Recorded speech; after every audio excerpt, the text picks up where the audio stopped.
Bom dia! Está no ar o programa Política News, que hoje conta com a participação de convidados mais que especiais para relembrarmos um dos maiores escândalos da política brasileira, o caso de investigação que resultou no impeachment do ex-presidente Fernando Collor. Bom dia para você também, Tati. O impeachment do Collor é conhecido hoje como Collorgate, uma alusão ao Watergate, semelhante caso que resultou na renúncia do ex-presidente americano Richard Nixon nos anos 70. Fernando Afonso Collor de Mello foi o presidente mais jovem da história do Brasil. Aos 40 anos de idade, foi o primeiro presidente eleito por voto direto após o regime militar de 1964 a 1985 e o primeiro deposto por um processo de impeachment no país. Sucedeu o presidente José Sarney nas eleições de 1989. Durante a campanha eleitoral, Collor se apresentou como caçador de marajás, eleito com 35 milhões de votos contra Lula, segundo o colocado, que teve cerca de 31 milhões. O Collorgate é um grande marco para o jornalismo brasileiro. Apresentou e investigou denúncias feitas por Pedro Collor, irmão do ex-presidente, que num primeiro momento foram negadas por Collor. Entretanto, antes disso acontecer, em 15 de março de 1990, começaram a surgir denúncias contra PC Farias, até então tesoureiro da campanha de Collor. As investigações apontavam que PC pediu dinheiro a empresários e ofereceu vantagens no governo. Em 1992, surge uma reportagem da revista Veja, levando à abertura de uma comissão parlamentar de inquérito, conhecida como CPI, no Congresso Nacional. Pedro Collor afirmou para a revista que o ex-presidente Collor sabia das atividades criminosas do tesoureiro. Logo depois dessa denúncia, Collor negou o envolvimento com PC Farias, pediu apoio à população, mas foi mal sucedido, pois os caras pintadas saíram às ruas pedindo a saída do então presidente. Deputados e senadores instalaram uma CPI para averiguar denúncias de corrupção do presidente junto com PC Farias. E ficou provado que os dois montaram uma grande rede de corrupção que realizava o desvio de verbas públicas e o tráfico de influência política. O relatório da CPI concluiu que Collor participou do esquema de PC Farias e foi beneficiado, além de ser acusado de crime de responsabilidade ao usar cheques fantasmas para debitar despesas pessoais. Além disso, contas fantasmas operadas por PC financiavam a reforma da Casa da Dinda, onde Collor morava, em Brasília. Vamos a um rápido intervalo, não saia daí.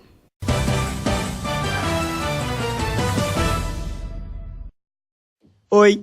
O Oi Livre tem recarga pra todos os bolsos. Se tu tá naquela época das vacas magras, não quer gastar tanto, não tá fácil pra ninguém, né? Com apenas R$10, você tem 500 MB e 150 minutos pra usar por até 10 dias. Agora, se sua vaca já deu uma engordadinha, sabe aquela vaca bonitinha, aquela vaca com...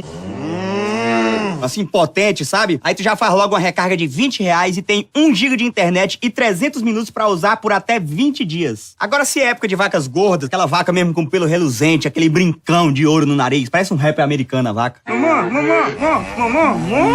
Aí você recarrega R$30 pra ter 1,5 GB de internet e 450 minutos pra usar por até 30 dias. É muita coisa, né? Diz aí. E você pode recarregar sempre que quiser pelo aplicativo Minha Oi. É só baixar e começar a usar.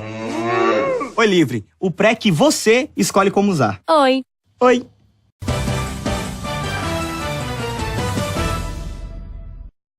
O Política News está de volta com o debate sobre o Collorgate.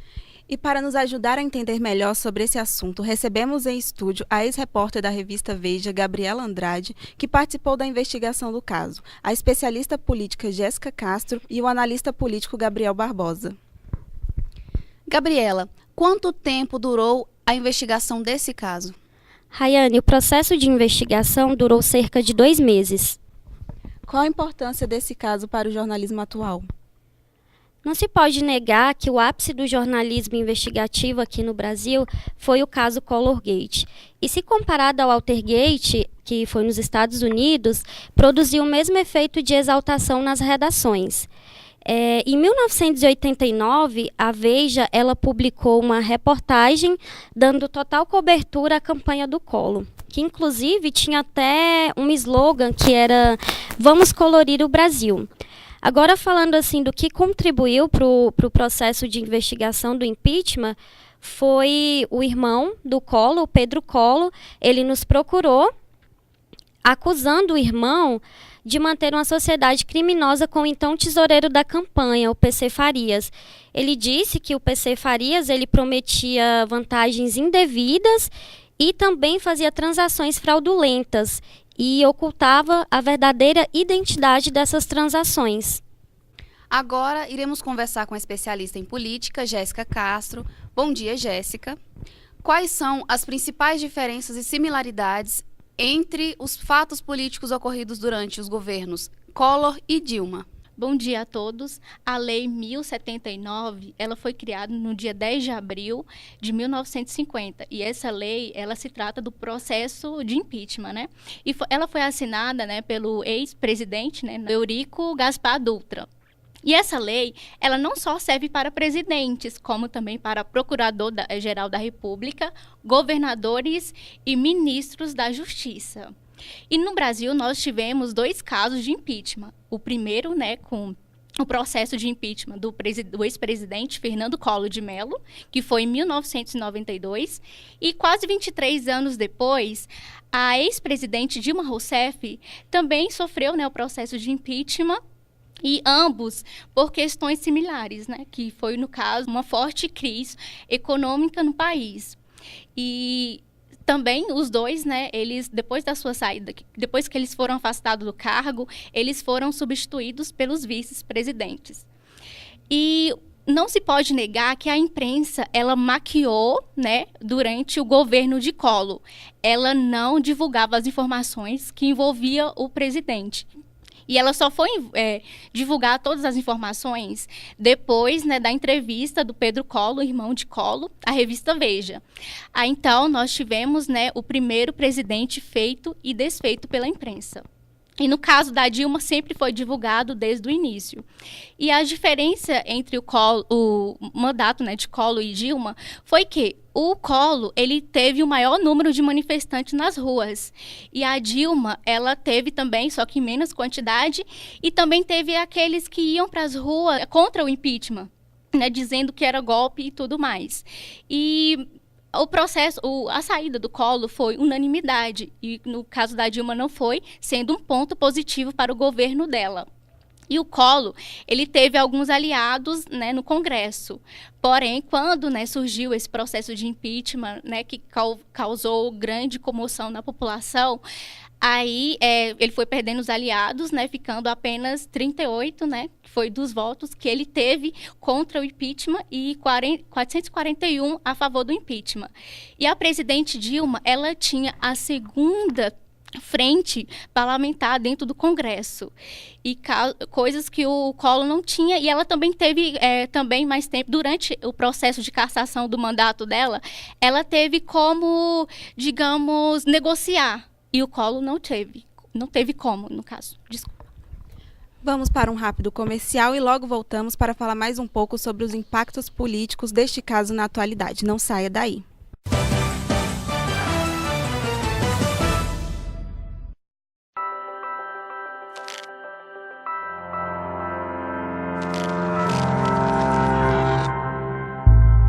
Quando olho para dentro e sinto que posso mudar o meu mundo, olho para fora e vejo que devo mudar os olhares do mundo.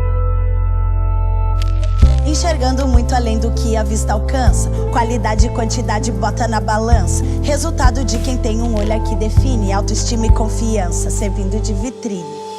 Um olhar confiante na voz, a atitude. Vou mostrar que ser negra e gorda é virtude. Levanta sua cabeça, você não pode parar.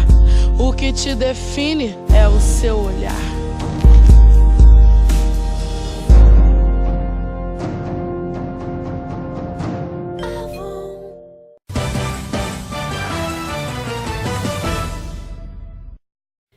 E para saber quais foram as principais consequências do Collor Gate na política brasileira, a gente vai conversar agora com o Gabriel Barbosa. Bom dia, Gabriel. Podemos afirmar que a partir do impeachment do ex-presidente Collor, o Brasil mudou seu jeito de fazer política?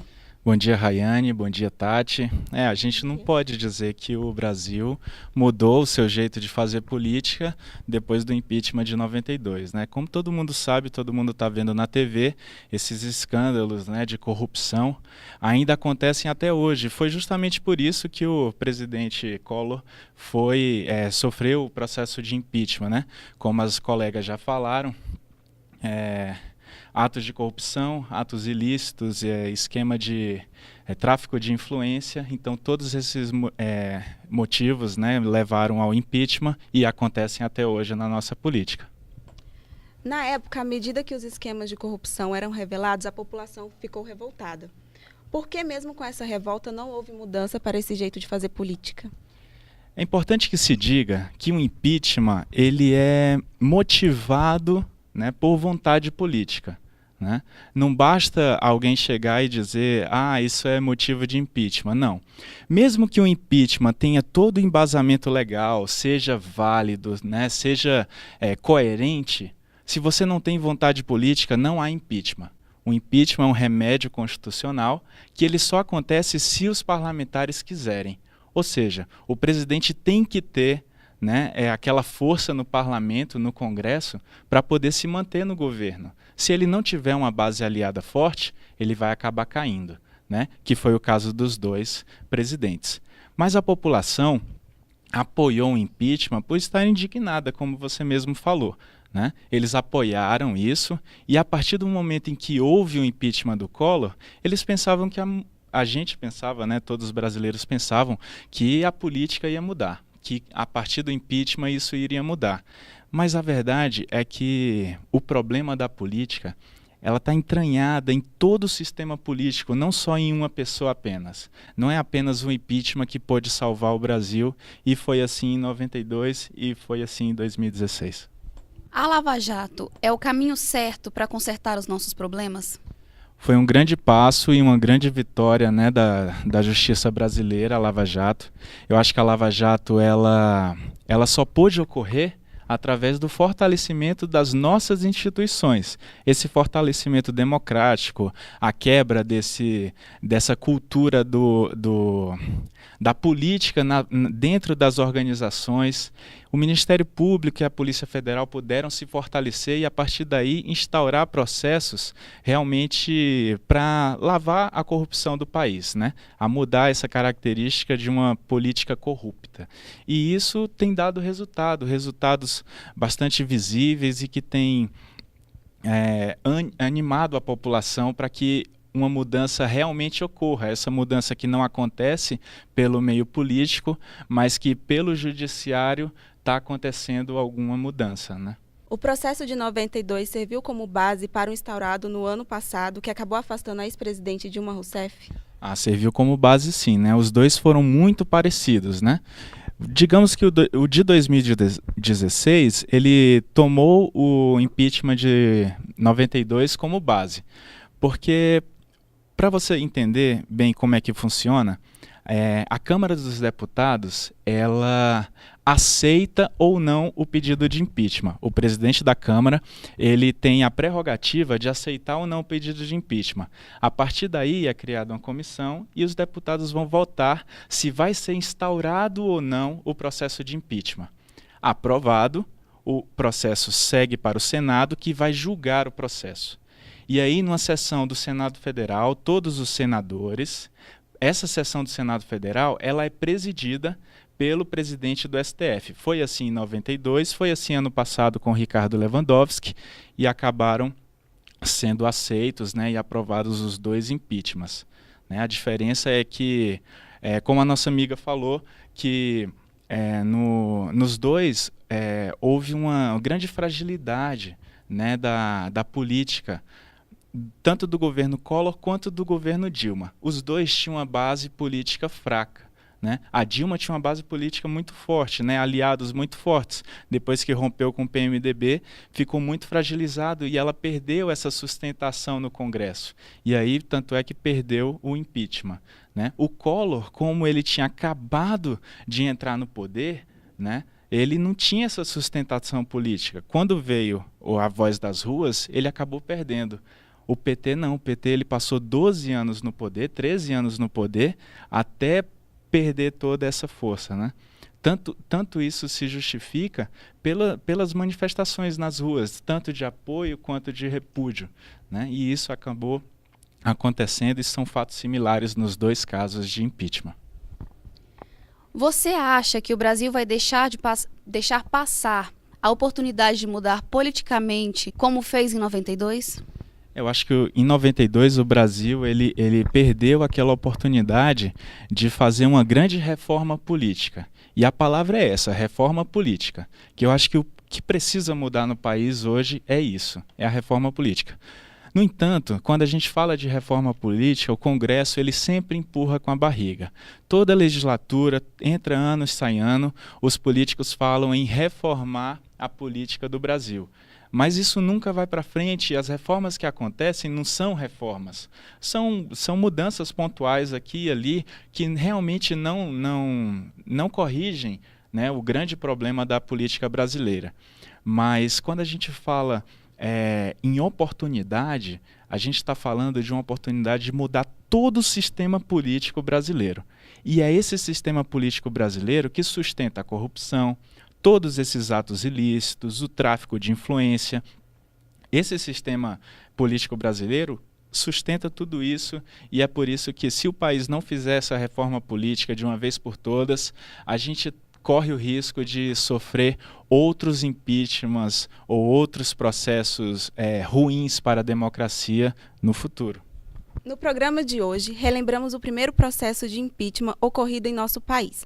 No chamado Colorgate, a exemplo do que ocorreu no Watergate, a mídia foi um dos principais protagonistas da crise política.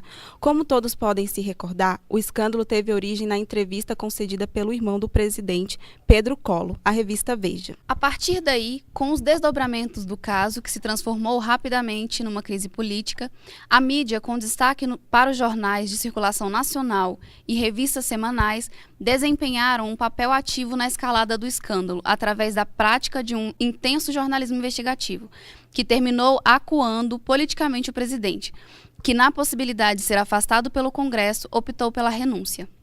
Entre os veículos que mais noticiaram o caso, a revista Veja e o jornal O Globo ganharam bastante destaques em suas manchetes bombásticas e reveladoras, culminando a um dos maiores escândalos políticos da história. Ficamos por aqui com mais uma edição do programa Política News. Obrigada pela sua companhia. Esperamos você na próxima sexta. Até lá!